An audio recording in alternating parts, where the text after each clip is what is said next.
I mean, investors would actually even accept a worst case scenario if they had the answers.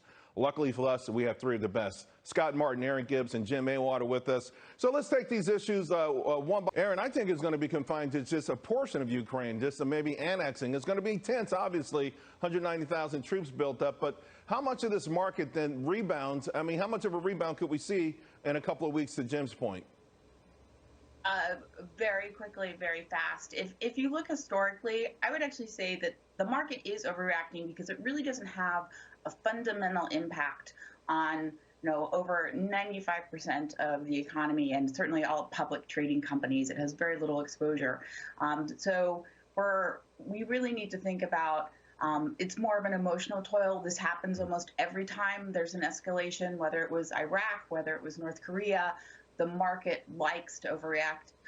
And these things tend to resolve themselves very, very quickly, even if the U.S. is directly involved. So because we're not even involved, we're not even talking about using military force, I think that means that this is going to snap back even faster. Of course, yesterday when I'm listening to Mester, she spoke at NYU, it was pretty clear to me, she's saying the Fed put us alive and well. If they start to see it disrupt the economy, which is, to me, a euphemism, the stock market goes down much more, we'll put the brakes on.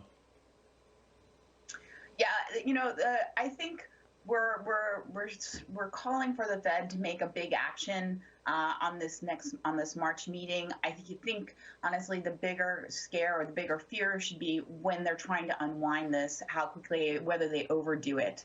So I think the market's going to react positively to any action initially. It's more when they change direction, that's the tough part, and they frequently mess up coming out of a new direction, not going into it.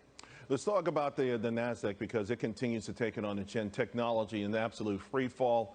Aaron, I want to go back to you because last time you were here, you actually talked about how extreme the dip had become. Certainly, it's only gotten worse since then. What do you make of this, and when do you become a buyer? So actually, at the end of January, I was a buyer of mid caps. I think so. I'm not so focused on technology, just the smaller valuations, because right now small caps and mid caps are trading at a discount to mega caps, the large caps. So they haven't hit those lows. They haven't but they're starting to look much cheaper. They're down a lot less than the large caps today.